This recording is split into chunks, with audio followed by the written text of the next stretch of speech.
Shalom, selamat pagi teman-teman dan Bapak Ibu dosen yang terkasih dalam Yesus Kristus. Kita bersyukur pagi ini kita kembali bersama-sama beribadah secara online. Sebelum kita masuki ibadah kita, mari kita naikkan setiap pokok doa kita pada pagi hari ini. Yang pertama kita bersyukur, tidak terasa kita sudah memasuki minggu-minggu terakhir di kuliah kita secara online. Kita bersyukur di tengah-tengah keterbatasan ada halangan atau rintangan, kita tetap bersyukur semuanya boleh berjalan dengan baik. Kita juga bersyukur di tengah-tengah kondisi pandemi ini, kita ada bersama-sama dengan keluarga kita masing-masing. Kita berdoa biarlah keberadaan kita boleh menjadi berkat bagi keluarga kita masing-masing. Mari kita bersatu dalam doa.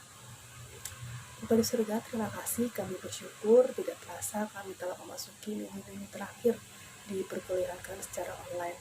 Meskipun ada keterbatasan, halangan-halangan, kami tetap bersyukur kami boleh menjalani perkuliahan ini dengan baik. Semuanya boleh berjalan dengan baik dengan pertolongan daripada Tuhan. Kami terus berdoa juga Tuhan untuk penyelesaian tugas-tugas kami. Tuhan yang akan menolong kami, memampukan kami untuk menyelesaikan semua tugas kami tepat pada waktunya. Terima kasih Bapa, kami juga bersyukur di tengah-tengah kondisi pandemi ini, kami boleh ada bersama-sama dengan keluarga kami masing-masing. Tuhan, biarlah keberadaan kami ini boleh menjadi berkat bagi keluarga kami. Tuhan yang akan menjagai, Tuhan yang akan melindungi keluarga kami manapun berada. Terima kasih Bapa, ini ucapan syukur kami, ini permohonan kami yang kami alaskan hanya di dalam nama Tuhan Yesus. Amin. Kita bersyukur untuk kebaikan Tuhan bagi setiap kita. Saat ini mari kita renungkan kembali kebaikan Tuhan yang telah Tuhan nyatakan bagi setiap kita. Dengan apa kita bisa membalas semua kebaikan Tuhan yang telah Tuhan nyatakan bagi setiap kita? Satu hal yang bisa kita lakukan, Tuhan ingin kita menyembah Dia dengan segenap hati kita. Mari kita naikkan pujian yang mengatakan, dengan apa akan kubalas.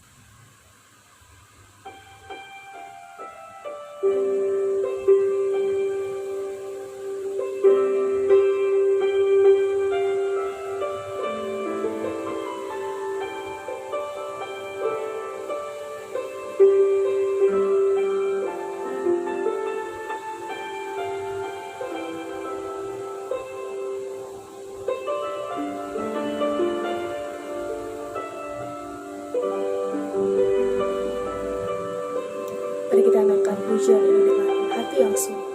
Kita katakan, Kau Allah yang setia. Kau Allah yang setia. Bapa yang mulia. Kasih-Mu besar.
Saat ini mari kita mempersiapkan hati kita untuk belajar firman Tuhan yang akan disampaikan oleh Bapak Teguh Prianto.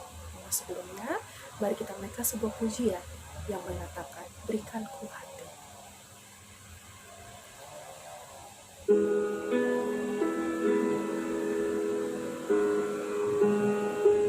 Biarlah melalui pujian ini, kita diberikan hati yang mau mendengar dan melakukan firman Tuhan.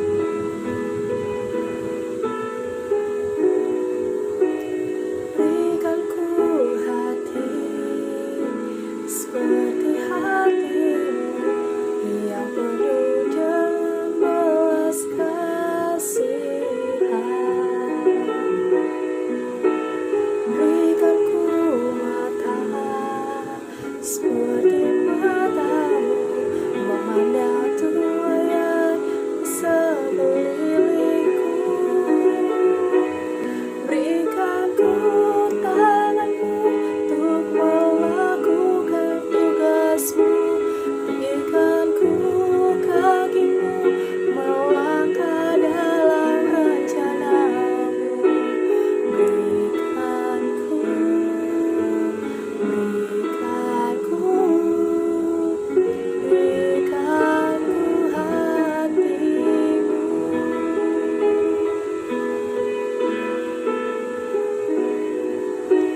Berikan ku hati seperti hatimu yang penuh dengan belas kasihan. Berikan ku mata seperti matamu memandang tuayan di sekelilingku. Berikan ku tanganmu untuk melakukan tugasmu.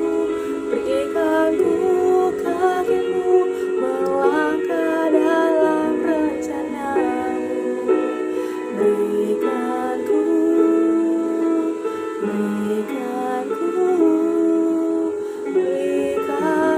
hatimu.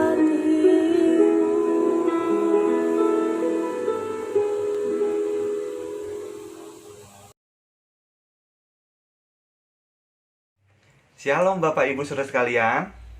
Sungguh senang sekali saya bisa berdiri di hadapan Bapak Ibu untuk bersama-sama belajar firman Tuhan di siang hari ini. Perkenalkan, nama saya Teguh Priyanto. Saya mahasiswa MTH dari STT Bandung. Saya sekarang melayani di GSJ Sangkala di Bandung. Sebelum kita mulai, mari sama-sama kita berdoa. Tuhan Allah Bapa kami bersyukur Tuhan, hari ini kami bisa sama-sama belajar firman Tuhan. Tolonglah kiranya Roh Kudus menerangi hati kami, menerangi kehidupan kami, dan biarlah melalui firman ini Tuhan, menolong kami untuk kami bisa membangun karakter kami, membangun sehingga karakter kami menjadi serupa seperti Kristus. Sehingga melalui karakter kami, hidup kami dibangun, masyarakat dibangun, dan kami bisa menjadi dampak buat banyak orang. Terima kasih Bapa, dalam nama Tuhan Yesus Kristus kami berdoa. Haleluya. Amin. Bapak Ibu Saudara sekalian, saya undang kita untuk membuka Alkitab kita dalam kitab Mazmur 92 ayat 13 sampai 16. Mazmur 92 ayat 13 sampai 16. Firman Tuhan berkata demikian, orang benar akan bertunas seperti pohon kurma, akan tumbuh subur seperti pohon aras di Libanon. Mereka yang ditanam di bait Tuhan akan bertunas di pelataran Allah kita. Pada masa tua pun mereka masih berbuah, menjadi gemuk dan segar untuk memberitakan bahwa Tuhan itu benar, bahwa Ia gunung batuku dan tidak ada kecurangan padanya. Bapak Ibu Saudara sekalian, karakter itu adalah hal yang penting dalam hidup kita. Kenapa penting? Karena kalau berbicara karakter itu berbicara juga siapa diri kita. Talenta, bakat bisa membuat kita naik tinggi ke atas. Keterampilan kita, kehebatan kita bisa membuat kita semakin pintar, semakin dikenal, semakin dapat posisi, semakin disegani. Tetapi yang mempertahankan kehidupan kita tetap di atas adalah karakter kita. Karaktermu akan menentukan berapa lama kamu bisa bertahan tetap di atas. Sepintar apapun kita, sehebat apapun kita, kalau kita ini penipu, maka semuanya akan runtuh. Sekarisma apapun hidup kita, kalau kita ini orang pencabul, maka semua akan dicampakkan. Oleh sebab itu, bangunlah karaktermu 2 kali lipat dibandingkan talentamu. Membangun karakter itu tidak mudah, Bapak Ibu Saudara sekalian. Karakter bukan dilihat dari seberapa banyak kita berkhotbah, dari seberapa besar jemaat kita, dari seberapa tinggi nilai akademik kita, bahkan dari gelar-gelar kita. Karakter itu dibangun dari kehidupan kita setiap hari, dari nilai-nilai kehidupan kita yang kita hidupi setiap hari. Oleh sebab itu, kalau kita mau membangun karakter kita harus bangun nilai-nilai hidup kita sehari demi sehari. Ayat yang tadi kita baca memberikan gambaran bagaimana orang itu hidup benar dan membangun karakternya. Yang pertama dikatakan, ia akan bertunas seperti pohon kurma, ditanam di bait Tuhan, dan bertunas di pelataran Allah. Bapak Ibu, untuk mengerti firman Tuhan ini, mari kita lihat klip berikut ini.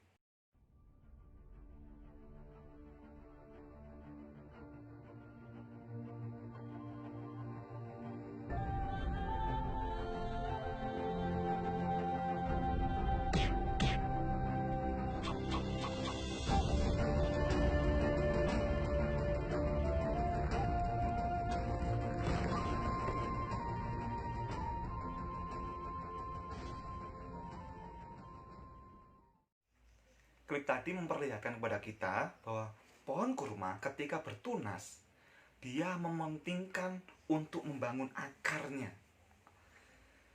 Dia fokus pada akarnya. Begitu juga dengan hidup kita, Bapak Ibu. Akar adalah fokus untuk membangun karakter kita. Jadi yang pertama, kalau kita mau membangun karakter kita, maka kita harus bangun. Akar kita harus berakar di dalam Tuhan. Itu yang pertama. Saya jadi ingat dengan seorang pemuda. Dia adalah seorang pemuda yang dihukum, dijebloskan ke dalam gua singa.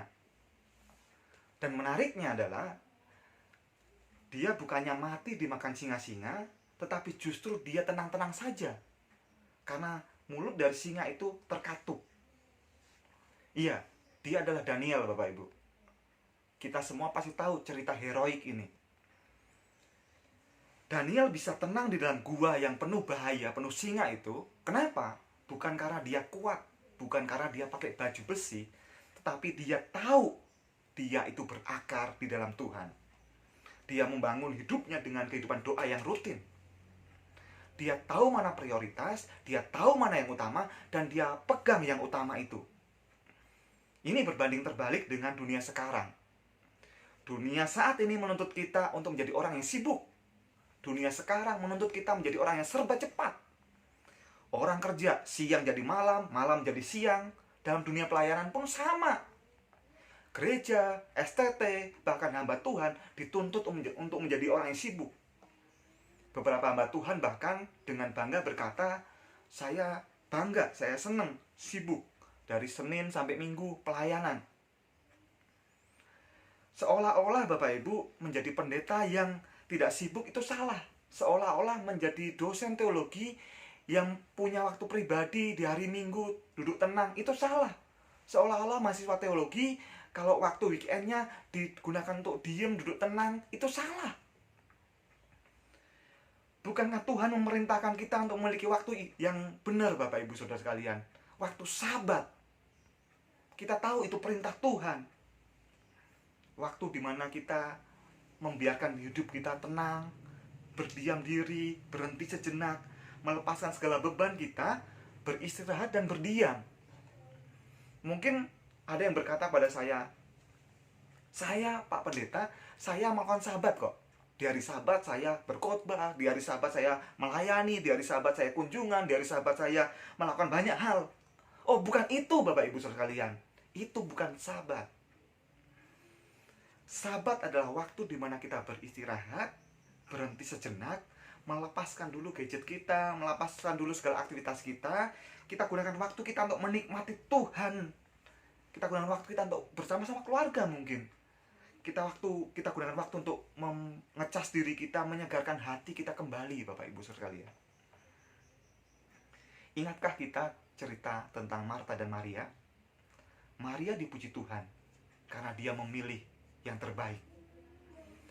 Janganlah kita khawatir menyusahkan diri dengan banyak perkara, karena hanya satu yang perlu. Maria telah memilih bagian yang terbaik yang tidak akan diambil daripadanya. Lebih baik 1 hari di pelataran Tuhan daripada 1000 hari di tempat lain. Mari Bapak Ibu, kita perbaiki Sabat kita. Beri waktu khusus untuk kita berdiam diri. Mungkin di hari Minggu, atau mungkin hamba Tuhan di hari Senin, mungkin Sabatnya. Kita gunakan waktu itu untuk berdoa, berdiam diri, untuk membaca, memulihkan diri kita, mengecas kembali baterai kehidupan kita. Karena makin tinggi pohon, makin kencang juga anginnya. Oleh sebab itu, perlu makin kuat akarnya. Itu yang pertama.